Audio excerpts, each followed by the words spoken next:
Students, अभी तक हमने फैटी एसिड्स का सिंथेसिस कैसे होता है ये देख लिया है। ओके, लेकिन ये फैटी एसिड्स का सिंथेसिस का लोकेशन क्या है? Fatty acid synthesis occurs in the cytosol of many organisms. Okay, but not in plants. Plant में फैटी एसिड का सिंथेसिस क्लोरोप्लास्ट में होता है। Okay, so higher eukaryotes including plant and animals, fatty acid synthase complex main जो खेल है वो fast system का खेल है। वो कहां पर एक्सप्रेस होगा? In animal cell fast one system express होता है। फास्ट वन एंजाइम आप देखें सिंथेसिस में फास्ट वन में कितने 7 तरह के 7 डोमेन थे। यही एंजाइम कर रहा था, मेलानोइल को ग्रुप और एसिटाइल ग्रुप को कंडेंस कर रहा था। ओके, और उसको फुली सैचुरेट कर रहा था। Fast one system present in the cell. So FAS1 is expressed in the cytoplasm. Means the protein product of this FAS1 gene comes in the cytoplasm. It remains in the cytoplasm. Okay, translation तो हमेशा cytoplasm में ही होगा और ये cytoplasm में ही रह गया। But in plants, the enzymes are located in chloroplast. ठीक है, और सिर्फ इसका ही नहीं, biosynthetic enzymes for nucleotide synthesis, okay, amino acid synthesis and glucose synthesis यानी ग्लूकोनियोजेनेसिस के भी एंजाइम्स, पाथवे के एंजाइम्स, ये सभी साइटोसोल में है, साइटोप्लाज्म में है। और इनका लोकेशन साइटोप्लाज्म में है, लेकिन डिग्रेडेटिव पाथवे जो है except glycolysis, all the catabolic pathways जो लोकेशन है that is in mitochondria. Mitochondria, this one is mitochondria. Can you see this picture students? बड़ा करूं क्या इसको? Is it clearly visible to you? Yes sir, थोड़ा सा। ओके, सो क्या हो रहा है बेसिकली आप देखें यहाँ तो लोकेशन है एनाबोलिक पाथवेज का, एनाबोलिक पाथवेज का लोकेशन है साइटोप्लाज्म और कैटाबोलिक पाथवे का लोकेशन है माइटोकॉन्ड्रिया। ओके, और यह लोकेशन जो है सेग्रीगेट कर रहा है सिंथेटिक प्रोसेस और synthetic processes from degradative reactions. Synthetic process और डिग्रेडेटिव रिएक्शन से ये सेपरेट हो जा रहा है। कहां पर डिग्रेडेटिव हो रहा है? माइटोकॉन्ड्रिया में डिग्रेडेटिव हो रहा है and synthetic is happening in the cytoplasm. Point to be noted here is that the environment of cytoplasm is reducing and the environment of mitochondria is oxidizing.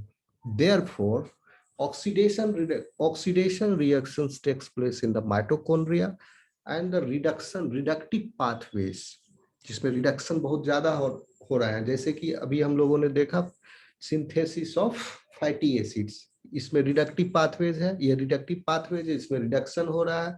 Her acyl group जो 2-2 carbon add हो रहा है उसमें क्या हो रहा था? एक राउंड जो फॉर्मेशन हुआ उसमें condensation, then reduction, then dehydration and then again reduction. 2 reduction हो रहे हैं, ठीक है, 2 रिडक्शन रिएक्शन हो रहा है। तो ये सब रिडक्शन इन रिड्यूसिव एनवायरनमेंट में ये होते हैं। इसके लिए रिड्यूसिव एनवायरनमेंट चाहिए, यानी रिड्यूसिव एनवायरनमेंट कहने का मतलब हुआ रिड्यूसिंग एजेंट्स की अधिकता और ऑक्सीडाइजिंग एजेंट जो है उसका काउंटर पार्ट ऑक्सीडाइज्ड प्रोडक्ट जो है उसकी कम था। यानी देख लीजिए ये सिंथेटिक पाथवे है, सिंथेटिक पाथवे में the electron donor is NADPH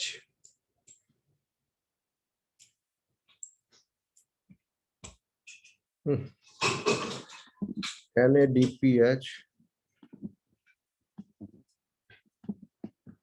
this is the electron donor in the anabolic reaction or synthetic pathways. Students आवाज आ रही है मेरी?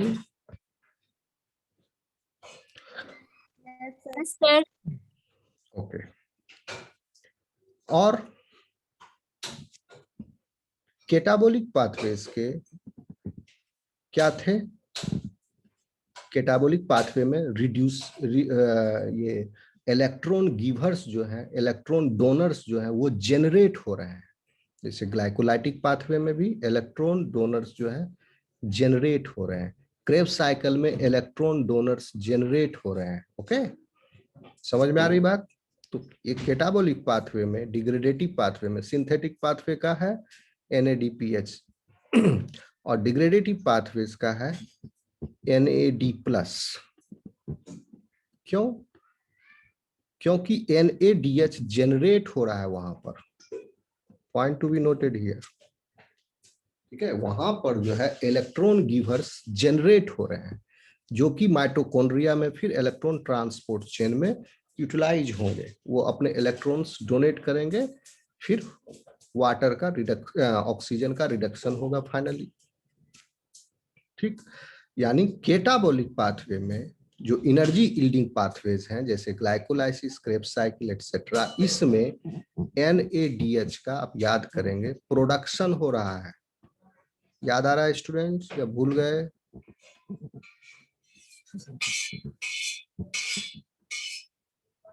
NADH और FADH2 का क्या हो रहा था? प्रोडक्शन हो रहा है। स्टूडेंट्स भूल गए क्या? ठीक है, ये सब कैटाबोलिक पाथवे है ना, ग्लाइकोलाइसिस, क्रेब्स साइकिल, ये दोनों इसमें इनका प्रोडक्शन हो रहा था। भूल गया इतना बेसिक चीज?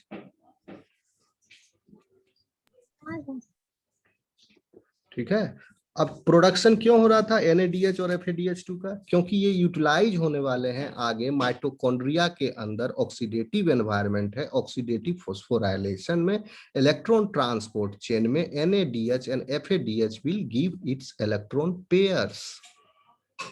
करेक्ट, ये सब पढ़ चुके हैं हम लोग। तो ये हो गया, यानी कैटाबोलिक पाथवे का एम क्या है, मेन एम क्या है? Production of ATP। ठीक है, कुछ ATP तो साइड बाय साइड पाथवे में प्रोड्यूस हो गया, जैसे कि ग्लाइकोलाइसिस में there is a net gain of 2 ATP। Okay, TCA cycle में भी नेट गेन ऑफ 1 ATP पर पायरुवेट, सॉरी, पर acetyl group which enters the Krebs cycle. ठीक है, तो यहां पर तो एक दो ATP जनरेट हो रहा है।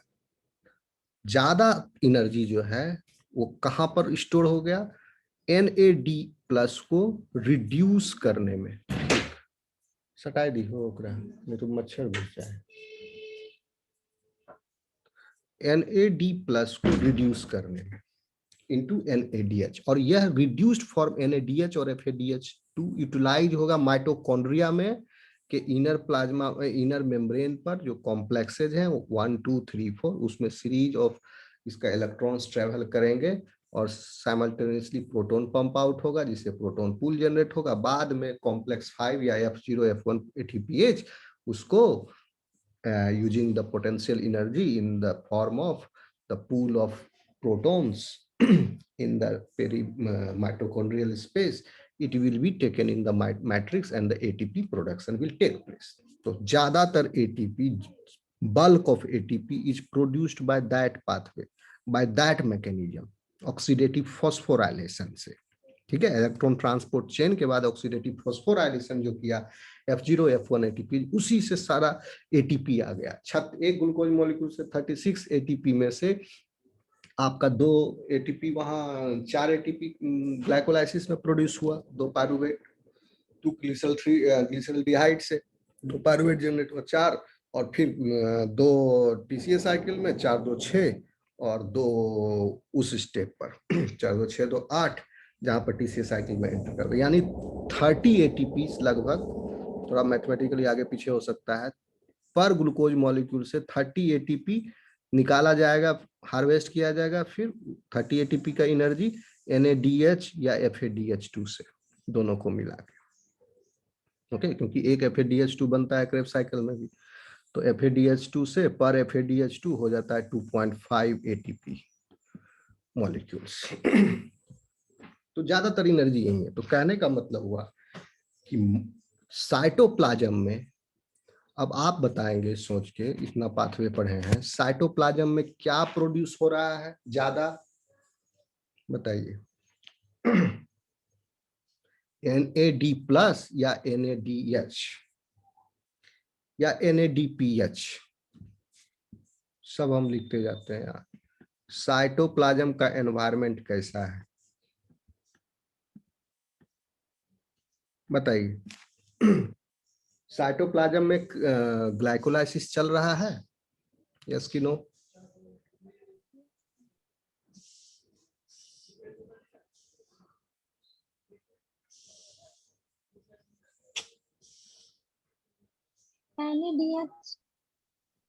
बताओ ना जो पूछ रहे हैं। चलो हम, साइटोप्लाज्म में क्या चल रहा है, ग्लाइकोलाइसिस चल रहा है कि नहीं चल रहा है? ग्लाइकोलाइसिस कहाँ पर हो रहा है? साइटोप्लाज्म में ग्लाइकोलाइसिस हो रहा है, ओके। एंड ग्लाइकोलाइसिस में आपको क्या मिल रहा था? NADH। NADH क्या है? रिड्यूस्ड फॉर्म है। और NADH का काम कहां पर है? माइटोकॉन्ड्रिया में है। समझ में आ रहा है? NADH का काम माइटोकॉन्ड्रिया में है। तो यह NADH जो है, it will go inside mitochondria. जो साइटोप्लाज्म में NADH, 2 ही NADH प्रोड्यूस हो रहे हैं पर, आप 2 नहीं 4 NADH प्रोड्यूस हो रहे हैं पर ग्लूकोज मॉलिक्यूल, ठीक है। तो यह NADH जो भी साइटोप्लाज्म में प्रोड्यूस हो रहा है वो माइटोकॉन्ड्रिया में जा रहा है, और बदले में माइटोकॉन्ड्रियल मैट्रिक्स से NAD+ आ रहा है। कहाँ? साइटोप्लाज्म में। क्योंकि NAD+ अगर नहीं होगा या कम होगी इसकी मात्रा, तो ग्लाइकोलाइसिस रुक जाएगा। ग्लाइकोलाइसिस को कंटिन्यू होने के लिए NAD+ कंटिन्यूअसली चाहिए, ताकि वो NADH में बदलते रहे और रिएक्शन आगे फॉरवर्ड होते रहे ग्लाइकोलाइटिक पाथवे के। तो क्या चाहिए? साइटोप्लाज्म में जो NADH प्रोड्यूस हो रहा है वो चला जाए माइटोकॉन्ड्रिया में, और माइटोकॉन्ड्रिया में ये NADH रिड्यूस होके अपना इलेक्ट्रॉन डोनेट करके कॉम्प्लेक्स 1 को यह NAD डोनेट कर देगा, उसके बाद NAD+ बन जाएगा। NAD+ वापस साइटोप्लाज्म में आ जाए फिर से ग्लाइकोलाइटिक पाथवे के एंजाइम्स के द्वारा NADH बनने के लिए। तब ग्लाइकोलाइसिस भी चलते रहेगा, और NAD और NADH का ये सटली माइटोकॉन्ड्रिया और साइटोप्लाज्म के बीच में हो रहा है। So there is a balance. What it has been observed that, और साथ में साइटोप्लाज्म में क्या हो रहा है? पेंटोज फॉस्फेट पाथवे भी चल रहा है।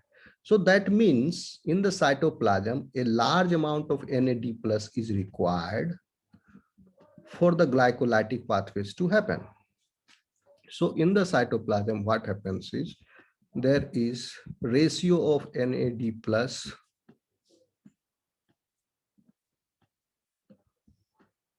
to NADH is, this ratio is high. Book में आप देखोगे तो वहां लिखा मिलेगा आपको NADH to NAD+ रेशियो, ठीक है, NADH to NAD+ रेशियो। अब ये रेशियो कितना हो जाएगा? हाई की लो? Common sense. साइटोप्लाज्म में NAD+ आ रहा है माइटोकॉन्ड्रिया से लगातार लगातार लगातार। क्यों आ रहा है माइटोकॉन्ड्रिया से NAD+? क्योंकि बीटा ऑक्सीडेशन आप नहीं पढ़े हैं, माइटोकॉन्ड्रिया में बीटा ऑक्सीडेशन भी हो रहा है फैटी एसिड्स का। ओके। और बीटा ऑक्सीडेशन जब हो रहा है तो वहां भी NAD+ जनरेट हो रहा है, बीटा ऑक्सीडेशन, और NAD+ जनरेट हो रहा है कॉम्प्लेक्स 1 पर। ओके, सो NAD+ जो बल्क मात्रा में माइटोकॉन्ड्रिया में जनरेट हो रहा है वो NAD+ आ जा रहा है साइटोप्लाज्म में। इस वजह से साइटोप्लाज्म में NAD+ की मात्रा ज्यादा है, NADH कम है, और यह NAD+ लग भी रहा है आगे ग्लाइकोलाइटिक पाथवे में। तो ratio of NAD+ is to NADH in cytoplasm is NAD+ to NADH ratio will be high. Yes कि no?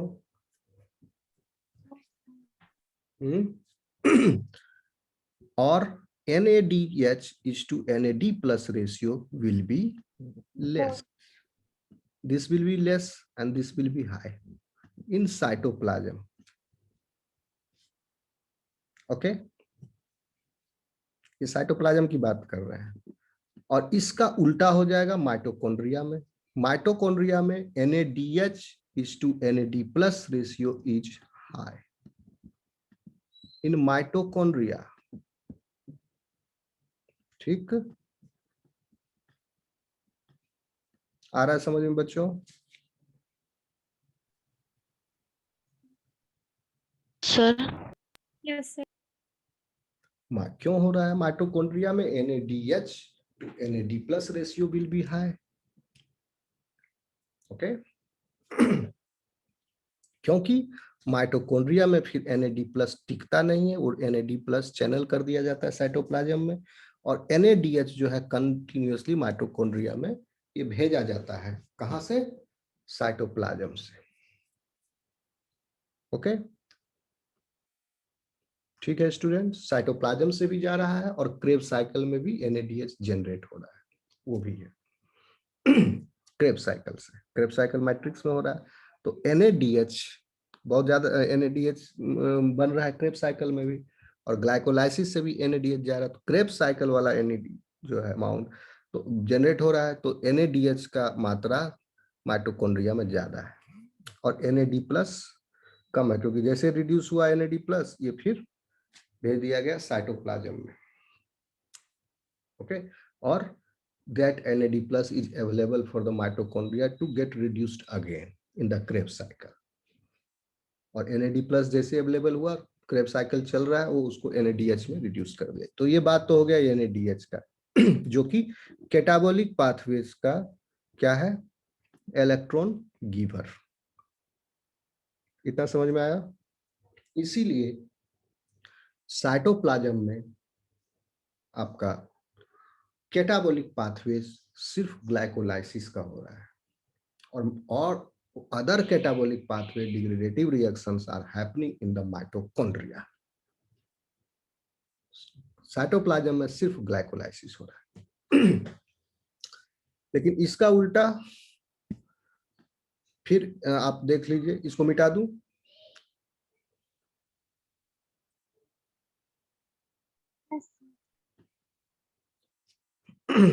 अब देखिए, consider the case of NADPH। NADPH is the electron donor for the synthetic pathway, और synthetic pathway हो रहे हैं कहाँ? Cytoplasm में। और साइटोप्लाज्म और NADPH का सोर्स क्या है? कहां से NADPH आएगा? जहां पर NADPH का सोर्स होगा वहीं पर NADPH की मात्रा भी अधिक होगी। यस कि नो? जहां पर NADPH खर्च हो रहा है वहां NADPH की मात्रा कम होगी। यस कि नो? Yes sir. ठीक, तो NADPH का सोर्स है आपका पेंटोज HMP संट, संट लिखना ठीक नहीं है, पेंटोज फॉस्फेट पाथवे से NADPH आ रहा है। और दूसरा रूट है NADPH का मैलिक एंजाइम्स। जिसमें मैलिक को तब्दील कर दिया जाता है इस मैलिक एंजाइम के द्वारा फ्यूमरेट में। Fumarate is also intermediate of Krebs cycle. Okay,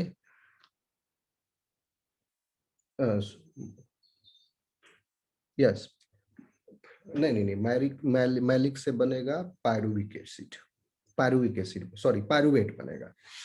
okay, क्योंकि एक डीकार्बोक्सिलेशन होता है यहाँ पर, एक CO2 निकल के यहाँ पर बन जाएगा पायरुवेट, और पायरुवेट फिर से एंटर कर जाएगा। और ये पायरुवेट कहाँ जनरेट हुआ? साइटोप्लाज्म में। And this pyruvate will be settled to mitochondrial matrix। वहां पर ये पायरुवेट एसिटाइल कोएंजाइम ए बनेगा। पायरुवेट ग्लाइकोलाइसिस से भी जनरेट हो रहा है, वो सब माइटोकॉन्ड्रिया में भेजे जा रहे हैं, जहां पर एसिटाइल कोएंजाइम ए बन के एक कार्बन डाइऑक्साइड निकल के वो एंटर करेगा क्रेब्स साइकिल में। तो ये सोर्स है NADPH का। सोर्स भी है आपका साइटोप्लाज्म में ही। ओके, इसीलिए साइटोप्लाज्म का एनवायरनमेंट जो है वो है रिड्यूसिंग।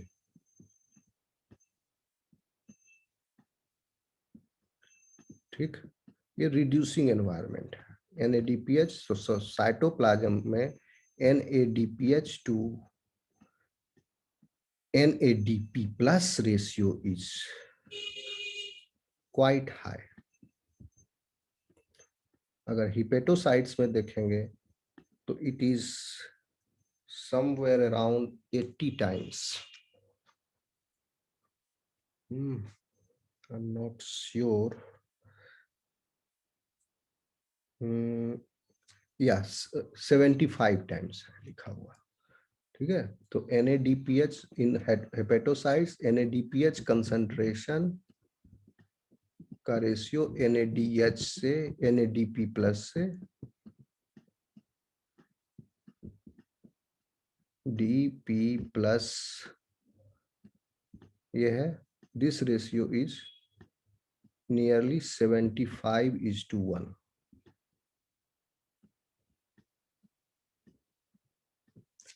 NADP प्लस से कंसंट्रेशन NADPH का 75 टाइम्स ज्यादा है। ओके, इसके उलट माइटोकॉन्ड्रिया में तो NADPH है ही नहीं। वहां पर क्या है?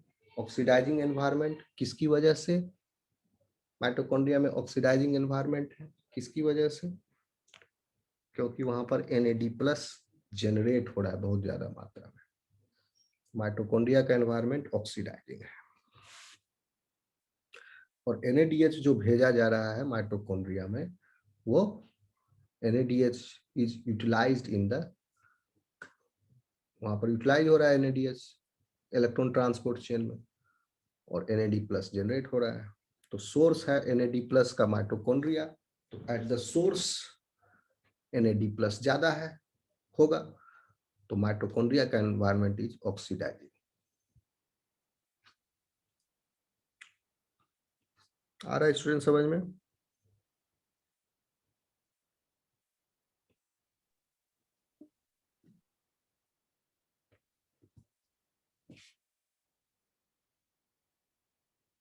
हेलो स्टूडेंट्स, आगे चलें? Yes sir, yes sir. Yes. Now see, this picture explains you which type of reaction synthetic pathway is happening in which compartment. In animal cells, what you observe is in the cytoplasol, NADPH production is taking place via pentose phosphate pathway. And NADPH production is also taking place via malic enzymes. Here NADPH to NADP plus ratio is high, and this creates the reducing environment. And in this reducing environment, synthesis of fatty acids takes place. Okay. These chocolate colored points are related with the lipid metabolism. तो आइसोप्रिनोइड ring और steroid ring ये सब बन रहे हैं cytoplasm में, और free fatty acids का सिंथेसिस भी साइटोप्लाज्म में हो रहा है। एंडोप्लाज्मिक रेटिकुलम में क्या होता है, ये smooth endoplasmic reticulum. Rough endoplasmic reticulum पर किसकी सिंथेसिस होती है, प्रोटीन। प्रोटीन। और स्मूथ एंडोप्लाज्मिक रेटिकुलम पर लिपिड। लिपिड्स। ठीक, फैटी एसिड्स का सिंथेसिस साइटोप्लाज्म में होगा। अब जो बड़े वाले लिपिड्स हैं, कॉम्प्लेक्स लिपिड्स हैं, स्टेरॉइड्स हैं, कोलेस्ट्रॉल है, फॉस्फोलिपिड है, ग्लाइकोलिपिड है, इन सब लिपिड्स का सिंथेसिस होता है स्मूथ एंडोप्लाज्मिक रेटिकुलम में, क्योंकि फैटी एसिड उस सब लिपिड का कंपोनेंट है, पार्ट है। लिपिड आपने पिछले सेमेस्टर में पढ़ा था स्टूडेंट्स? Yes sir. पढ़े थे क्या भूल गए? देखो थोड़ा सा रिकैप कर लो, मैं एक्सप्लेन कर दूं यहाँ पर कुछ बायोलॉजिकली इंपॉर्टेंट लिपिड्स। अगर आपको याद हो तो सिंपल में समझ लो कि हम दो तरह का लिपिड समझो, मतलब जो आपके लिए सबसे इंपॉर्टेंट, जो वैसे सारे इंपॉर्टेंट है लेकिन जिसको आप जानते हो कॉमनली नो। एक तो हो गया स्टोरेज लिपिड, ठीक है, जो लिपिड स्टोरेज में काम आता है। दूसरा है मेम्ब्रेन लिपिड्स, जो प्लाज्मा मेम्ब्रेन पर, जिस लिपिड से प्लाज्मा मेम्ब्रेन और ऑर्गेनेल के मेम्ब्रेन्स बने हैं। तो स्टोरेज लिपिड होता है आपका, ज्यादातर आपके बॉडी में जो फैट जमा है, चर्बी जमा है, वो सब ट्राइग्लिसरॉल्स होते हैं, सॉरी ट्राइएसाइल ग्लिसरॉल्स या ट्राइग्लिसराइड्स कह सकते हैं। यानी एक, ये डायग्राम हाथ से नहीं बना पा रहा हूं, एक सेकेंड। ग्लिसरॉल, ग्लिसरॉल है, ग्लिसरॉल का स्ट्रक्चर आपको बताए थे, ये ट्राइग्लिसराइड हो गया, ठीक है। 3 कार्बन होता है, 3 कार्बन, ये हो गया CH2OH, पहले था ग्लिसरॉल में CH2OH, अब ये स्टीरिफाइड हो गया है, ठीक, CH2OH स्टीरिफाइड हुआ इस ऑक्सीजन के साथ। किस स्टीरिफाइड क्या हुआ, फैटी एसिड, ये CHOH है, CH2OH।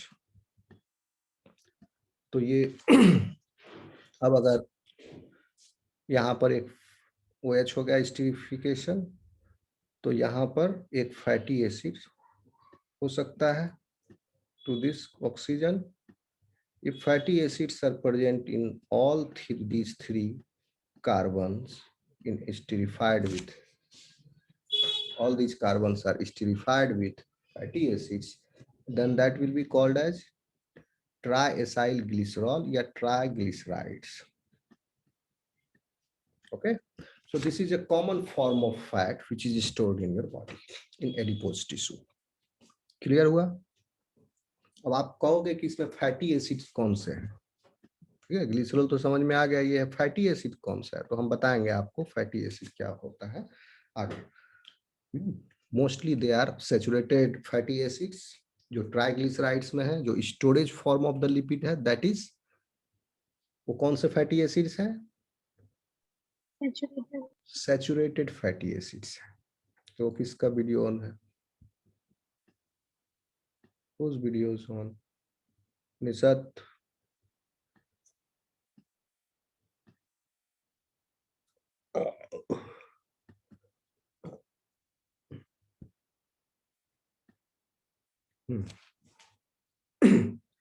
और सैचुरेटेड फैटी एसिड जो आपके बॉडी में है, स्टोरेज लिपिड। प्लांट में स्टोरेज लिपिड में यहाँ पर अनसैचुरेटेड फैटी एसिड्स भी हो सकते हैं या होते हैं। ओके, प्लांट का आपका जैसे मस्टर्ड ऑयल है, वो प्लांट का स्टोरेज लिपिड है। मस्टर्ड ऑयल, सरसों का तेल खाते हो आप लोग? यस। तो सरसों के तेल में क्या है, फैटी एसिड, ग्लिसरॉल तो है, ठीक है, फैटी एसिड जो है वो डिफरेंट डिफरेंट है, ठीक है। और फैटी एसिड्स, ये ज्यादातर फैटी एसिड्स क्या है, अनसैचुरेटेड फैटी एसिड्स है, ठीक है, आगे अभी हम आपको बताएंगे अनसैचुरेटेड और सैचुरेटेड फैटी एसिड। अभी आप जान लीजिए दो तरह के फैटी एसिड्स हैं, saturated and unsaturated, based on the their structure और presence of double bond. Unsaturated fatty acids cannot be synthesized in your body except, ठीक है, सारे ऐसे नहीं है कि नहीं सिंथेसाइज हो सकते, कुछ जैसे mono unsaturated fatty acids can be synthesize in the mammalian cell. आपके सेल में मोनो अनसैचुरेटेड फैटी एसिड का सिंथेसिस हो सकता है, जैसे ओलिक एसिड। ओलिक एसिड जो है मोनो अनसैचुरेटेड फैटी एसिड है, किसका, 18 कार्बन